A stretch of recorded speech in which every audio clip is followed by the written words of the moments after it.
immediately post lifting, you want to be drinking that protein shake, that whey protein, in order to rebuild all that muscle. And if you drink your protein shake 4 hours after you lift, then you're gonna miss out on all your gains and you're gonna be fucked. Science doesn't really back that up. What's happening, fellas? Today we're talking about something that I think a lot of people could be better informed on, which is going to be nutrition, and more specifically nutrition when cutting. So first off, the most important aspect of your nutrition from a muscle building standpoint is going to be protein. Protein when you're cutting is going to be much more important than when you're bulking, because when you're bulking, you're eating a lot more calories. It's easier to get the amount of protein in that you need to, but when you're cutting, you have a lot less calories. From a muscle building standpoint, you want the amount of protein that you're eating to surpass the amount of protein that your body is breaking down.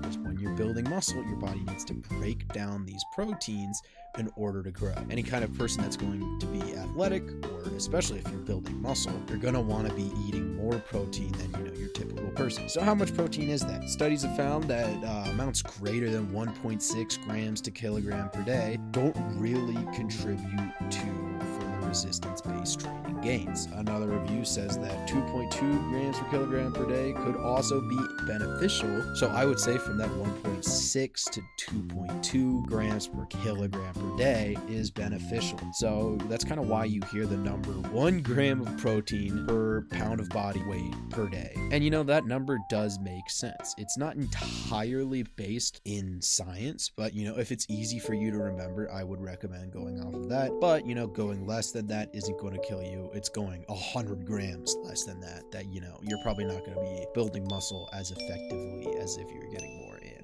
There doesn't really appear to be an anabolic window post-exercise. So, the dogma in the bro science community is immediately post-lifting, you want to be drinking that protein shake, that whey protein, in order to rebuild all that muscle. And if you drink your protein shake 4 hours after you lift, then, you're going to miss out on all your gains and you're going to be fucked. Science doesn't really back that up. So, eating post-exercise is good. Get the protein in while you're thinking about it. That all makes sense. But if you forget about it for an extra 2-3 hours, it's not going to kill you. It's, waiting an extra day that's going to be really bad. Proteins also, in a cutting standpoint, do provide a lot of satiety. So that's why I, recommend them in an excess of what science promotes for resistance-based gains, is because, they're going to help you from not eating as much. Let's just say you eat 500 calories of straight rice or 500 calories of beef. When you eat that 500 calories of rice, your body is going to burn through it a lot quicker. It's all going to get stored as glucose. Your blood sugar is going to spike depending on the person, and you're going to feel a lot hungry a lot quicker. If you eat 500 calories of chicken or 500 calories of beef, your body is going to take a lot longer to process it, making you feel fuller longer. So that's why I recommend eating a little bit of an excess of protein, especially if you struggle with cutting. Next up, we're going to move into fats. Fats aren't something that should be vilified, as the great Eddie Abu mentioned, which you can see that video, I'll link it right here. He did have some kind of a point there that he was making that I agreed on. They shouldn't be vilified, and they were vilified for a very long time. So the reason, I have somewhat of a problem with them from a cutting standpoint is they have the most calories per gram. So, they're going to be very concentrated in your calories. So something like olive oil, that is essentially all fats, is going to be very high in calories. So that's 1 tablespoon of olive oil. It's going to be 120 calories. So if you're cutting and you're drenching everything you eat in olive oil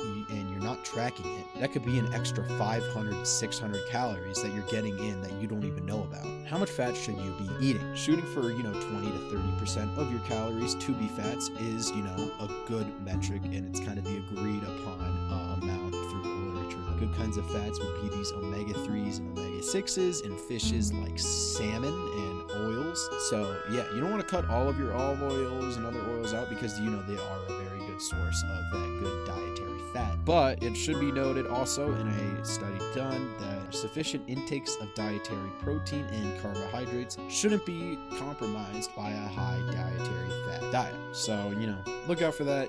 Fats are good, but, if you need to sacrifice a couple of fats to get your proteins in, that's what I would recommend. So, moving on to carbs. Carbs aren't necessary like your fats and your proteins. You're not in your diet to maintain survival because your body has a little thing called gluconeogenesis, which basically your body can use proteins or fats to supplement for carbs and, keep your energy going. On the other hand, carbs are what's going to allow you to push through a workout and maintain, a good amount of energy, so you're actually going hard enough to meet the fatigue standards to actually build muscle. When looking at the amount of carbs you're eating, a 70% carbohydrate diet compared to a 50% carbohydrate diet really had no greater effect on your performance in the gym. However, eating a diet consisting of 25% carbohydrates significantly reduce performance, meaning once you reach an upper level of carb-induced performance boost, you can't really exceed that by eating more carbs.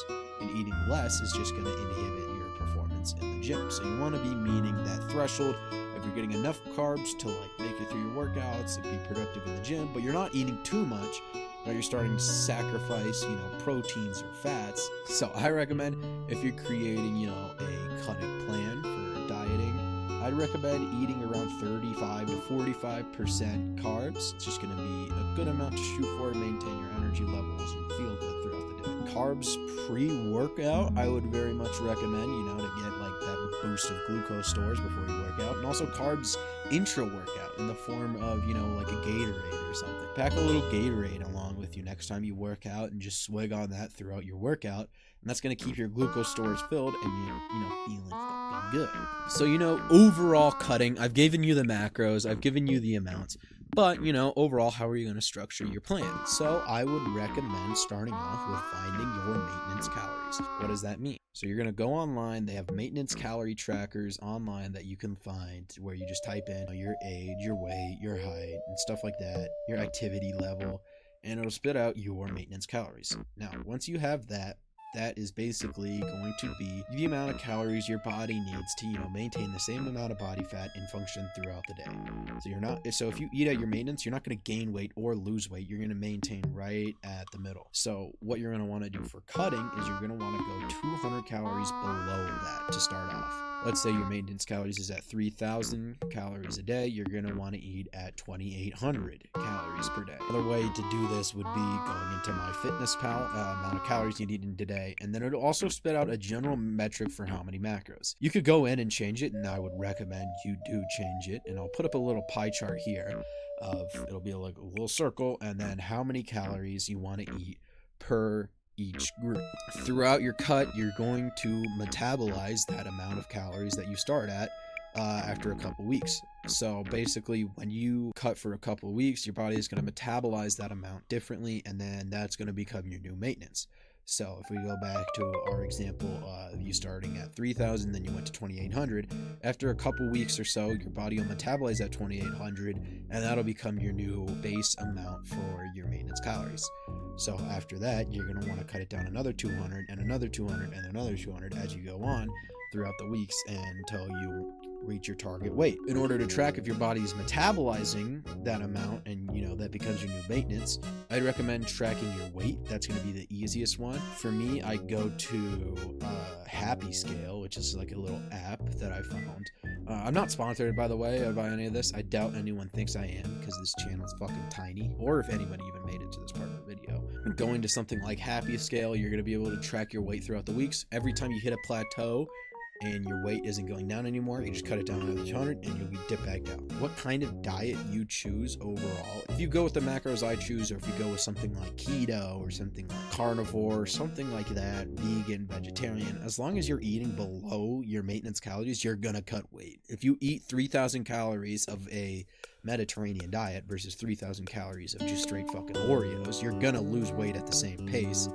But your overall health and the amount of muscle you're gonna maintain or build is going to vary depending on how good your diet is, as well as how good your overall health is, and your brain fog and your mental aptitude. So I would recommend just eating at the macros I gave you, or eating at somewhat of a healthy amount, as long as you're not eating in crazy proportions of just straight fucking ho-hos or something like that. You're gonna be good and you're gonna be losing weight. Also, I would potentially recommend intermittent fasting if you really struggle with cutting weight, although the only thing with that is it hasn't really been shown to accelerate the rates of fat loss as opposed to literally any other diet or eating method. So, if that helps you eating less, then go for it. But, it's not going to change how much weight you lose. So, yeah, that's going to wrap up this video. Main takeaways: protein, 1.6 grams per kilogram per day, or just 1 gram per pound of body fat. Fats, you're going to want 20 to 30% of your calories per day from fats. Carbs, 35 to 45% of your calories. Also, eating 200 calories less than your maintenance. Just live good. You don't have to strictly adhere to this. Cheat days are going to be good. They're going to be a way for you to maintain your overall progress. Stay strong, everyone. I'll see you next time.